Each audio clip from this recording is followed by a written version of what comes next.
Now, before you say anything, let me just clarify, I'm not here to teach you how to actually drive, okay? The reason that I prepared this lesson is to give you some tips on driving your van better, all right? First of all, the gearbox of a van, at least a 97 model like mine, is a bit different from a normal car. It's pretty long and the gears are difficult to find. When I first drove my van, it was very embarrassing when a car was coming behind and I had to struggle over changing the gears. Trust me, it was really awkward. But I learned, not through the use of stronger force, but by listening to the wise words of my father. He said, it's not about forcing it, it's about guiding it by handling it nicely and precisely. That changed my whole experience. Sure, you might struggle in the beginning and that's normal, but remember, take a deep breath and be calm. It will almost put itself in the right place on its own. Diesel vans can be started on second gear. They're strong enough to put the car moving. There's no need to use the first one, not unless you're climbing an abnormally steep road. Now, the handbrake can be a bit of an annoyance. Obviously, I cannot speak for all vans, but this one surely needs the handbrake to be super tightened, and that requires a fair amount of strength. So don't beat yourself up if it's tough to release it in the beginning. Like the gearbox, it's more about how you do it rather than how much force you apply to it. Remember to use your legs to pull yourself back, consequently doing the same with the handbrake. Your legs are definitely way stronger than your arms. Also, get a good grip on the handle, preferably holding it with your whole hand rather than just your fingers, and keep your arms touching the side of your body and make it rigid. And let me know if these tips worked out for you too if you were having trouble. Moving on, if you're gonna live in a van, you probably have a house between you and the back of the car, making it harder to look through the back mirror, right?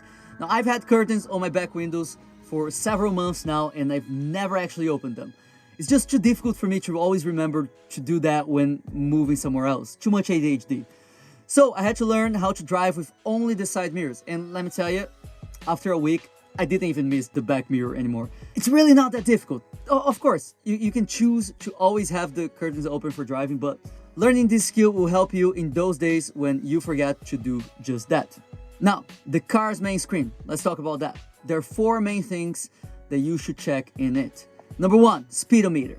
You know this one. It's the clock looking meter that indicates your speed. Sometimes I forget to check it when I'm on the highway and suddenly the van's going 120 plus kilometers per hour, which is not good as the limit for my van is 120 to not overheat. You should know your van's limit as well. Chances are you will feel a shake and a different sound in your car when you get past that structural speed limit.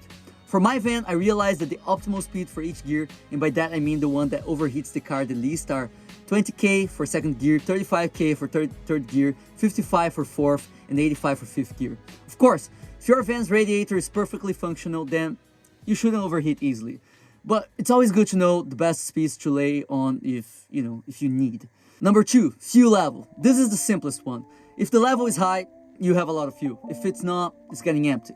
The reason I bring this up is to warn you of a problem that my van has, which may or may not happen to you. Now, I have 3 lines in my fuel screen, 75, 50, and 25%. But weirdly, when the line hits 25%, it keeps bouncing from it to 0, while the pointer slowly goes towards 0. Thing is, the measure also changes depending on whether I'm going uphill or downhill, so I never really know how much fuel I have below 25%. That's why I always fill up my tank before the pointer hits this mark, just in case I have much less than it's showing. It's good practice. One more thing though, I have a 10-liter gallon full of diesel stored in my van as an emergency, which is also a great practice. Number 3, temperature. This is the most important measure for me. I have had my car overheat many times by now. Many of those times I was actually clueless, but the difference is that now I know if or when it's gonna happen and why. As long as I keep checking the temperature and deal with overheating when I know it's about to happen, it should be alright. Since I replaced my engine though, the van hasn't overheated a single time. But when it did back in the day, the van overheated at 100 degrees Celsius with the optimal temperature being 75. It remained at 75 degrees unless I was going uphill. Then it slowly went up until it reached 90. Before I replaced my engine, usually that's when I'd stop the car and deal with the overheating. Anytime I go over 90, the fan inside the bonnet cools down the temperature of the engine altogether. And I'll be going over this topic more deeply in Module 6, so don't worry about it and keep tuned. Number 4, RPM reading. Probably you've seen this before, but you don't know what it reads.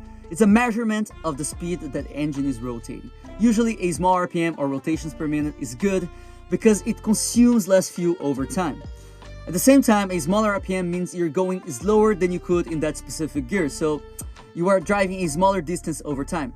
Now, the optimal speed for cars are usually between 65 and 90 kilometers per hour. That is because in this interval, the distance a car drives surpasses the downside of consuming more fuel. It's complicated stuff, but just keep in mind that driving at 65 kilometers per hour in 5th gear is worse than in 4th gear, even though the latter uses a much higher RPM. That is because a lower RPM facilitates overheating.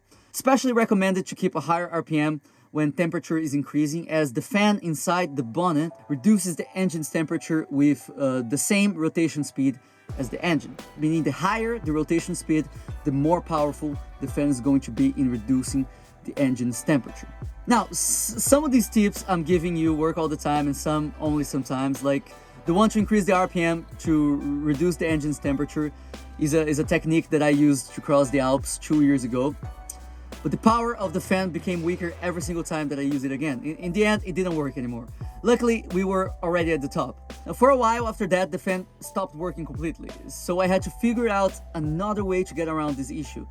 And I'll talk about it in Module 6. I've come to realize my engine was permanently damaged, and since I've changed it, I have had the fan working every single time. So check it with a mechanic if you are going through the same issue time and time again. Now, I also wanted to talk about your keys. I don't know whether you have already a copy of your van's keys. I know mine came with one. So what I did was I taped it to the metal frame on top of the van. This way, if I ever lock myself out of it, and it has happened twice, I'll always have a way to get back in again without damaging any windows. Now, lastly, you gotta know your van's heights. Around Europe, tunnels and bridges let you know the maximum height that can go through them, and being able to know in advance whether you're gonna make it past the tunnel will definitely save you a lot of unnecessary trouble. It doesn't happen very often though. I mean, I can count on the fingers of one hand the amount of times that I had to turn back because my van wouldn't fit somewhere. All right, I'll see you in the next class.